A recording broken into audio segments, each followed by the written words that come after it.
Espace TV, le 22h.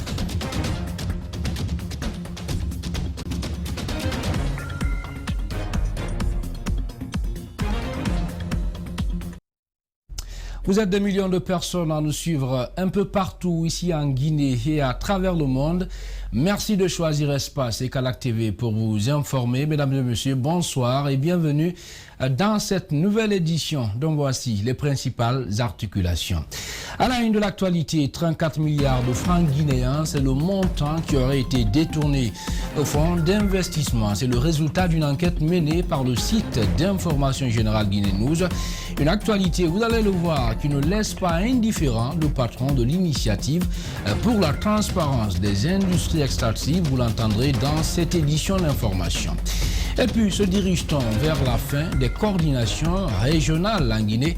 En tout cas, de nombreux députés de la République expriment le souhait de les voir effacés de la scène politique. Ils ont voté une résolution sur la question ce mercredi à Conakry. Et puis, décrocher le baccalauréat est un problème. Avoir son choix de prédilection et tout autre. Et plusieurs bacheliers, session 2019-2020, se plaignent. Mais pourquoi sont-ils confrontés à toutes ces difficultés? La réponse est dans la rubrique Notre Angle que nous vous proposons ce soir dans cette édition. Nous sommes mercredi 6 janvier 2021. Encore une fois, mesdames et messieurs, bonsoir et bienvenue. Oui, vous faites bien de nous choisir pour vous informer. Nous ouvrons ce journal par cette information qui vient tout juste de nous parvenir au même titre que vous. C'est dans un arrêté donc lu ce mercredi 6 janvier à la télévision nationale. Les ministères en charge du budget donc du commerce et de la sécurité ont annoncé l'interdiction de l'importation, de la commercialisation et de la consommation de la chicha en Guinée. L'arrêté stipule que les services de sécurité, notamment les services spéciaux de la lutte contre la drogue et le crime donc organisé, sont chargés de son application. Reste donc à constater sur le terrain la mise en œuvre de cette décision gouvernementale, car la chicha est depuis donc peu entrée dans les mœurs des jeunes à Conakry, où les chicha lounge poussent comme des champignons. Vous l'avez donc compris, la commercialisation, l'importation et la consommation de la chicha sont donc interdites sur l'ensemble du territoire national, donc en Guinée. Dans le reste de l'actualité nationale, saignée financière au fonds minier, décaissement douteux de plus de 34 milliards de francs guinéens en 18 mois. Et c'est ainsi que Guinée News donc titre sur un possible détournement au FIM. Mais comment le patron de l'ITIE, Initiative pour la transparence de l'industrie extractive, apprécie donc cet article? Abdoulaye Souma s'est contenté plutôt d'expliquer la mission de toutes les régies financières de l'État dans notre pays. Mamadou Sadio Baldé et Ibrahim Assori Souma nous signent ce reportage. Ils se montrent très prudents, sinon très méfiants, se contentant d'expliquer comment devrait être la bonne procédure dans la gestion des deniers publics. Personnellement, je n'ai pas l'information, mais je sais que le fonds minier, avec la promotion minière, il y a beaucoup d'opérations qui se font, bien sûr, dans le cadre des attributions du fonds minier. En ce qui concerne maintenant les utilisations qui ne cadrent pas avec ces attributions, personnellement, je n'ai pas l'information précise. Et même si j'ai l'information, je voudrais avoir une information justifiée. Toutes les régies financières ont des auditeurs permanents. Donc, en toute logique, aucune malversation ne devrait échapper aux structures étatiques spécialisées, sauf si elles ferment les yeux. Que ce soit le fonds d'investissement minier, que ce soit toute régie gérant l'argent de l'État, il y a toujours un système qui est mis en place pour le suivi et le contrôle de la gestion. Il y a l'inspection des mines et de la géologie, en premier lieu. Il y a les inspections financières de l'État. La transparence commence par la publication périodique des états financiers, renchérit Abdoulaye Souma. Donc, il faut absolument que le fonds minier, comme la Sogipami le fait, comme on l'a demandé aussi à l'ANAIM, ait un site dans lequel il publie régulièrement les états financiers, les états audités. Fin ce mercredi d'un atelier de formation sur les appels à propositions liés aux subventions de l'Union européenne dans notre pays. Cette formation organisée par le Service national de l'ordonnateur du Fonds européen de développement a eu pour objectif le renforcement des capacités des acteurs non étatiques dans la demande de subventions suivant bien sûr les procédures de l'Union européenne. Mossi Milimono, Tierno Sadouba pour plus de précisions. Depuis 2015, la délégation de l'Union européenne en Guinée apporte un financement au développement de près de 800 millions d'euros. Dans le cadre de l'exécution des activités de cette subvention, le Sénofed outille les principaux bénéficiaires. Pendant 6 jours donc, ces acteurs non étatiques, organisations de la société civile et secteur privé ont été formés aux procédures de l'Union européenne en matière d'appel à propositions liés aux subventions de l'UE. Dans la continuité de ces appuis, en vue d'assurer un fonctionnement adapté aux nouvelles exigences de performance, l'Union européenne agit à travers le Sénofed pour contribuer à la consolidation du partenariat avec la Guinée dans le but de renforcer les capacités des acteurs intervenant dans la mise en œuvre des actions de l'UE et afin également d'atteindre les résultats attendus, appréciés par la population, par le gouvernement et par tous les partenaires au développement. Au nombre de 40, les participants se disent satisfaits de ces échanges qui leur permettront désormais de répondre à des appels à propositions afin de bénéficier pleinement du Fonds européen de développement. Cet atelier de formation aujourd'hui vient renforcer nos capacités de pouvoir subventionner, en tout cas de pouvoir faire des demandes de subventions au niveau de l'Union européenne. Et pour nous, c'est un grand plaisir et aussi un honneur que la direction générale du Sénofed nous a fait, parce que cela permet à nous, artistes, acteurs culturels, mais à tout le secteur de la culture de comprendre qu'on va être pris en compte. Les résultats attendus ayant été atteints, le directeur du Sénofed a promis d'autres modules de formation aux participants dans le même cadre pour faciliter la mise en œuvre des projets et programmes du FED. Voilà, merci donc André Mossi Milimono pour ce reportage. Possible dialogue entre acteurs politiques en Guinée. Le chef de file de l'opposition n'y croit pas. Pour lui, il sera difficile d'organiser un dialogue entre les opposants, notamment Sidya Touré, Cellou Dalein Diallo et Alpha Condé, tant que les premiers ne reconnaissent pas la victoire du président de la République. Par ailleurs, Mamadou Sylla demande à l'ancien chef de file de le rejoindre dans son nouveau bureau. Asseni Bari, Abouakar Keke Bangoura, explication. Le nouveau chef de file de l'opposition a commencé à meubler son cabinet avec 15 conseillers et chefs de cabinet. Selon lui, il sera une force de proposition et non d'opposition, contrairement à Cellou Dalein Diallo. Nous, vraiment, on va travailler. On ne sera pas, comme j'ai dit, on ne sera pas violent et autres. Et maintenant, mais on va sortir, aller voir les lieux avant de faire le rapport, de le remonter après. Sidya Touré et certains acteurs politiques ont réclamé le dialogue avec le chef de l'État, une main tendue qui n'est pas sincère, car des préalables doivent être respectés, à en croire Mamadou Sylla.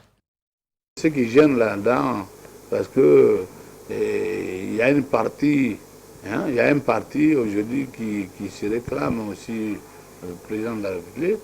Donc vous savez, ça mène la tension. Donc tant que ces solutions-là, on ne trouve pas ces solutions-là encore, et en ce moment, ça peut créer des problèmes.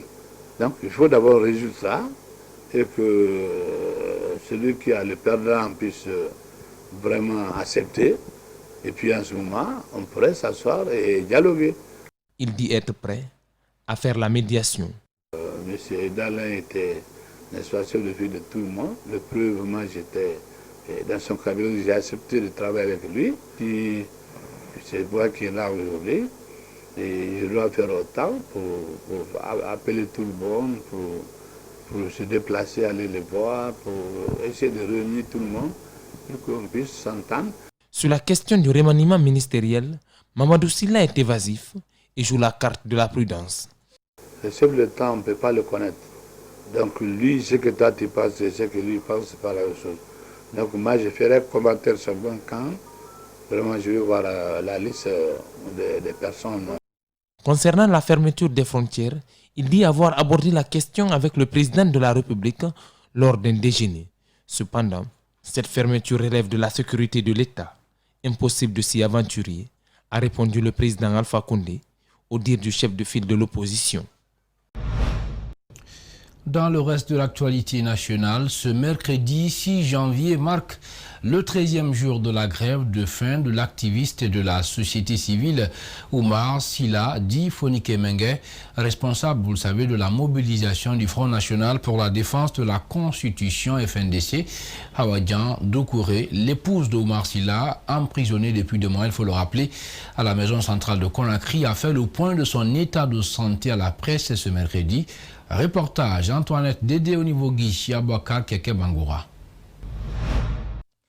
Détenu depuis près de 4 mois pour participation à un attroupement non autorisé sur la voie publique, Oumar Sylla, alias Fonike Mengue, est à son 13e jour de grève de la faim. Par cette grève, ce membre du FNDC proteste contre sa détention provisoire et exige l'ouverture d'un procès sans délai. Pour s'enquérir de son état de santé, son épouse se rend à la maison centrale de Conakry. Je suis rentrée, je l'ai trouvé, il est venu me voir. Aujourd'hui, physiquement, il ne va pas bien, pour un peu conclure. Il a mal au ventre, des vertiges, tout ça. Et physiquement aussi, il perd du poids. Vu son état actuel, Hawa Doukouré plaide pour l'évacuation de son mari dans une structure sanitaire pour des soins. Tout ce que moi je demande, c'est que non seulement qu'il soit évacué dans une structure sanitaire pour des soins, et aussi qu'on programme son jugement. Nous ne refusons pas le jugement, on veut qu'il soit jugé pour qu'on sache exactement s'il y a des preuves contre lui. Parce que moi je sais qu'il n'y a pas de preuves contre lui. Il a été arrêté sur une moto. On dit attroupement illégal. Elle dénonce également l'expiration de son permis d'accès à la maison centrale, ce qui du coup l'empêche souvent de rencontrer son époux. J'ai appelé le juge d'instruction, le tribunal de Mafanko. Je l'ai appelé, il me dit qu'il est tensionné, qu'il ne peut pas me procurer un permis de communiquer. Je lui ai demandé, je lui ai amené un message. J'ai dit, mon mari est à la maison centrale, vous me dites que vous êtes tensionné. Vous ne pouvez pas me procurer un permis. Qui peut m'aider à me procurer un permis? Je l'ai appelé, il a raccroché et depuis je n'arrive plus à le choisir. Il faut rappeler que malgré toutes ces plaintes, Fonike Mengue n'a pas encore bénéficié de soins depuis son incarcération, selon sa femme. Je vous le disais au sommaire, près de 90 députés présents sur les 114 ont voté à l'unanimité ce mercredi la résolution sur les coordinations régionales et organisations assimilées dans notre pays. C'était au cours d'une plénière consacrée exclusivement à ce sujet qui inquiète, vous le savez, le Parlement guinéen. Bernard Kondono et Ali Ouba pour le compte-rendu. 6 dispositions viennent désormais réglementer l'existence et le fonctionnement des coordinations régionales et organisations assimilées en République de Guinée. La résolution a été adoptée ce mercredi par la majorité des députés à l'Assemblée nationale. L'initiative est partie des violences enregistrées la semaine dernière à Macenta autour de la construction de la résidence du patriarche. Nous ne pouvons pas prendre juste une résolution aujourd'hui pour dire que vous n'existez plus. Mais nous devons commencer par les ramener à leur juste rôle. On a toujours eu des chefs de famille. Moi, je les connais, en souci comme en malgré s'appelle les Kabila. Kabila Kunti, c'est ce que je savais. Après son adoption par les parlementaires, la résolution sera soumise au chef de l'État. Déjà, la majorité des députés est favorable au maintien de ces structures. J'ai voté la résolution parce que ça veut dire que tout ce qui peut envoyer la paix dans le pays et que surtout quand il y a un mort d'homme, vraiment, il faut avoir peur. Donc c'est tout ça qu'il ne faut pas faire. Voilà. Même si le projet est adopté par la majorité des parlementaires, certains députés ont cependant exprimé un avis de dissolution absolue de ces organisations qui, selon eux, ne prônent plus la paix et l'unité nationale. Si chaque préfecture et chaque grande famille demande à ce que le patriarche vienne de chez lui, les préfectures vont commencer à se déchirer, ensuite les régions naturelles et tout le pays va imploser. Tout ce qui n'est pas légal est illégal. Et quand c'est illégal, j'ai demandé à ce que le président de l'Assemblée inclue dans la résolution la suppression pure et simple. Cette initiative des parlementaires vise à attirer l'attention de l'exécutif sur le rôle néfaste des coordinations régionales dans le pays. En fait, de rentrer dans mon cadre, Justement, l'affaire de patriarche en Guinée forestière suscite des réactions dans le pays. La plupart des citoyens pensent que la politique est la principale cause de toutes ces crises qui sévissent dans cette zone. Suivez-les, ils sont au micro de Djene Bemba Koulibaly et Ibrahim Assouri Kamara. Il y a 2 semaines, des violents accrochages communautaires faisant plusieurs morts et blessés ont éclaté à Maceta, au sud de la Guinée. À Conakry, ces incidents malheureux ont fait mauvais écho. Des citoyens interrogés ce mercredi ont exprimé toute leur indignation. C'est un problème qui est très difficile à résoudre parce que l'origine du problème, les instigateurs se trouvent à Conakry. Les cadres qui ont étudié, les cadres ressortissants tels que si nous prenons Zérekro comme ça ou bien si nous prenons Massanta, voilà, les recherches, beaucoup de sources ont révélé que les instigateurs sont à Conakry. Je pense que c'est une lutte d'intérêt, en un mot. Mais les gens doivent comprendre quelque chose. Il faut défendre la communauté. Quand j'ai entendu qu'il y a 1 ou 2, 3 morts, ça fait honte pour les autres pays là. Voir des communautés qui ont toujours vécu ensemble se déchirer entache la réputation de Macenta et le vivre ensemble des populations. Des solutions doivent être envisagées. L'autorité doit s'opposer à ce que ses propres cadres qui sont là se mêlent dans la nomination des patriarches. Le chef qui sont là-bas, ils ne gavent comme l'habitude.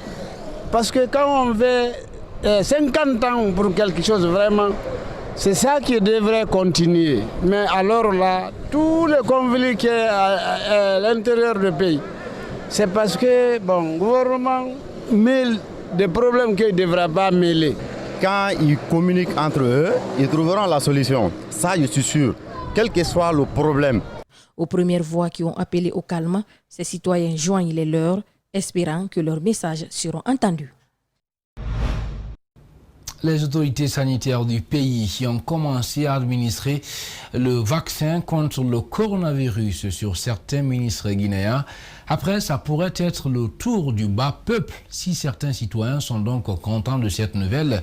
Plutôt, certains citoyens sont contents bien sûr de cette nouvelle et sont prêts même à se faire vacciner. Par contre, d'autres sont méfiants. Rosaline Gauthier-Monemou et Ibrahim Sori Kamara.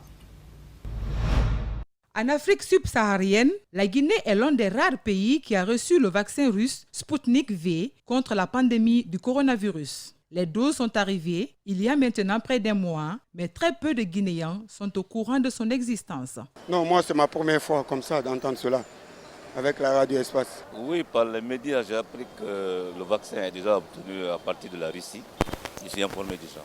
Savoir qu'il existe désormais un vaccin contre une maladie qui a ralenti le monde et affecté considérablement l'économie mondiale en général est une bonne chose. Des citoyens attendent même et avec impatience que le gouvernement lance une vaccination de masse. Avec la pandémie, là, le monde est bouleversé, tout le monde est inquiet. Donc si le gouvernement guinéen met le vaccin à la disposition de la Guinée, je suis prêt pour me faire vacciner. Bon, c'est une bonne chose qu'on ait obtenu le vaccin. Tout le monde a attendu ça. C'était un espoir de toute l'humanité. Du moment que nous l'avons déjà obtenu, moi, je serais prêt. Si on me demandait, je serais le premier à être vacciné. De faire que les ministres eux-mêmes, tout ce qu'ils font avec la politique, mais comme eux-mêmes ils sont impliqués dans le vaccin, dans l'affaire vaccination, et qu'ils sont les premiers à avoir le vaccin, à travers eux, la population, moi, quand même, je suis d'accord à prendre le vaccin. Mais si eux, ils ne prenaient pas, là, quel qu'en soit, je n'allais pas prendre. Seulement, contre ce vaccin qui n'est pas encore à la portée de tous, des citoyens opposent une réticence. Pour eux, pas question d'administrer un produit dont ils ignorent l'efficacité et les effets qu'il pourrait engendrer. Ce citoyen, lui, n'est pas prêt à se faire vacciner. Moi, franchement, je ne vais pas accepter. Ouais, juste parce que là, franchement, on ne sait pas quelle sorte de vaccin est déjà là en Guinée. Parce que d'autres peuvent infecter et mélanger d'autres maladies. Le gouvernement guinéen n'a reçu que 60 doses de vaccins russes. Les premières ont été administrées le 30 décembre à certains ministres, mais à titre expérimental. À présent, parlons de sport dans cette édition pour dire que le Orea s'est imposé d'1-0 ce mercredi à domicile contre les Ivoiriens du Racing Club d'Abidjan en match retour du second tour préliminaire de la Ligue des champions africaine, quelques jours après son déplacement en Côte d'Ivoire où il a partagé les points avec le Racing Club. Le club de Matam jouait donc cet après-midi à domicile. Les Rouges et Blancs qui avaient besoin seulement de match nul 0-0 pour se qualifier ont fait plus en s'imposant sur 1-0. C'est Simeone Boladji qui a marqué le but. Le Orea accède ainsi aux phases de groupe de la Ligue des champions. On parle toujours de sport pour dire qualifié pour les phases finales du championnat d'Afrique des Nations pour la 3e fois consécutive. Le Sili local s'est envolé cet après-midi pour le Maroc où il fera un court stage avant donc de rejoindre le Cameroun. Mais avant, il a reçu le drapeau national des mains des autorités guinéennes. Le compte-rendu de Mamadou Boyiba et Lamine Silla donc est rendu en studio par Mustapha Fadamakourma. C'est le ministre des Sports qui a, au nom du président de la République, remis le drapeau ce mercredi matin à l'équipe. Samsi Bantamasso a profité de l'occasion pour remercier les présidents des clubs sans lesquels on ne parlerait pas d'équipe locale. Il n'a pas manqué de prodiguer des conseils aux joueurs. Soyez donc vous-même, en respectant les règles du jeu, la discipline, le fair play, mais surtout la haine de vaincre, pour montrer au peuple de Guinée ce que vous savez faire. Les joueurs sont conscients des attentes de la population. Ils promettent de mouiller le maillot. Donc on est conscient pourquoi on est là et c'est juste représenter la nation. La Guinée qui participe pour la 3e fois à cette compétition réservée aux joueurs évoluant dans les championnats locaux n'a pas encore franchi l'étape des demi-finales. Le président de la Fédération guinéenne de football pense que cette année, l'équipe est armée pour jouer la finale. Avec tous ces jeunes joueurs qui sont là, aujourd'hui qui ont plus d'expérience, plus de maturité, beaucoup plus engagés, nous pensons certainement aller cette fois-ci en finale. La compétition se joue à huis clos en raison de Covid-19.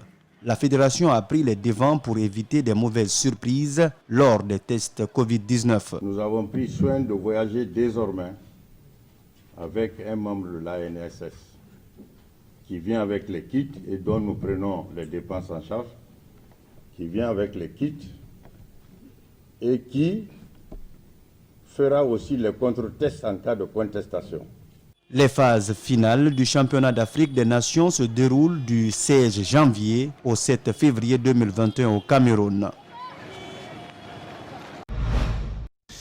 Parlons à présent du basketball où la Guinée, il faut le dire, est faiblement représentée dans les instances de la FIBA, comme en témoigne la liste des instructeurs publiée récemment.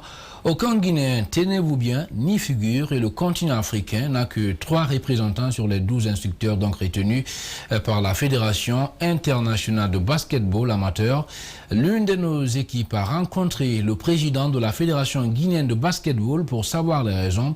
Et c'est un reportage de Mamadou Boyi, Diallo et Tierno Sadouba.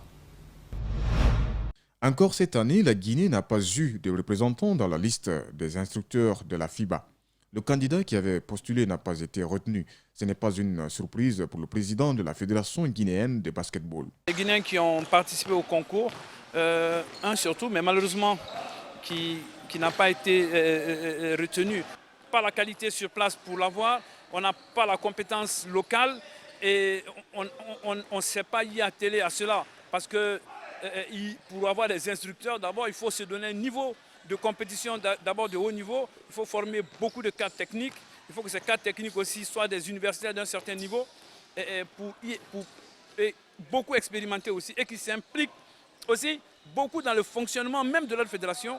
Des progrès significatifs ont été enregistrés ces dernières années. Cependant, la Guinée ne remplit pas encore toutes les conditions pour être présente dans une liste de 12 personnes disputées par plusieurs nations. Bon, d'abord, déjà, pour être éligible instructeur, il faut être soit directeur technique national ou entraîneur de l'équipe A de son pays. Donc, je pense que ces deux critères peuvent permettre déjà d'être candidat. Et aussi, aujourd'hui, il faut aussi des professeurs de sport d'un certain niveau, spécialisés surtout en coaching et en basketball. Donc, il est important déjà de remplir ces différents critères avant d'être candidat. Pour pallier ces problèmes, Sakoba Keita plaide pour l'institutionnalisation du sport en général et du basketball en particulier. Important que nos universités nous aident et qu'on ait aussi des candidats, c'est-à-dire nos entraîneurs doivent se surformer et sortir de l'informel pour atteindre ce niveau. En restant dans l'informel, ils ne seront jamais des instructeurs. À la Fédération guinéenne de basketball, l'heure est à la préparation du championnat national qui démarre le 8 janvier et les compétitions internationales. Sakoba Keita garde l'espoir que sa fédération ramènera des trophées ou des médailles à la Guinée cette année. Place à présent à notre rubrique Notre angle. Décrocher le baccalauréat est un problème. Avoir son choix de prédilection et tout autre. Plusieurs bacheliers, vous le savez, session 2019-2020 se plaignent. Ils dénoncent d'être orientés à une option qu'ils n'ont pas choisie. Guy Paul n'a-t-il pas donc été fiable? Malik Sangiana Kamara et Mohamed Alousseni Kamara reviennent sur cette question d'orientation des bacheliers. C'est l'angle donc de la rédaction. Suivez.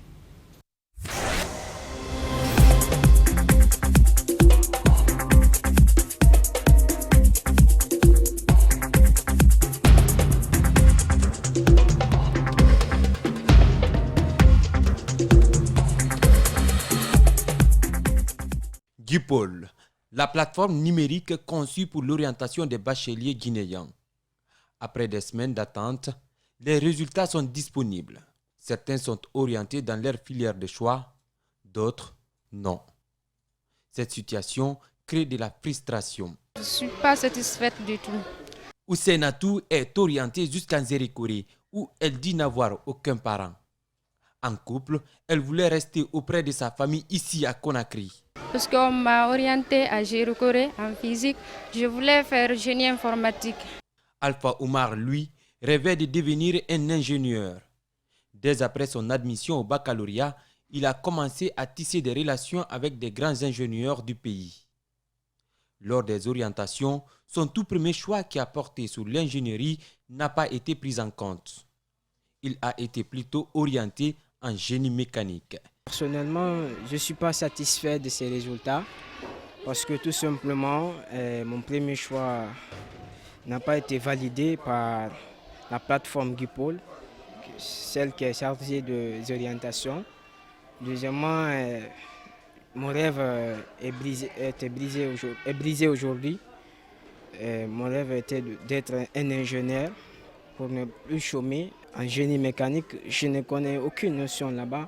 L'inadéquation entre les choix effectués par des bacheliers et la filière obtenue serait due en partie aux candidats eux-mêmes. Assez d'élèves n'ont fait que 3 choix. Certains bacheliers. Vous allez rencontrer aussi certains qui choisissent juste parce qu'il n'y a plus, ils ont fait 6, 7, 8, 9 choix. Il reste un choix à faire. Alors, ils mettent l'intérieur. Et pourtant, dans la plateforme Gupol, le choix que vous faites, c'est conformément aux notes que vous avez obtenues dans les différentes matières. Le proviseur de cet établissement scolaire a suivi personnellement ses bacheliers.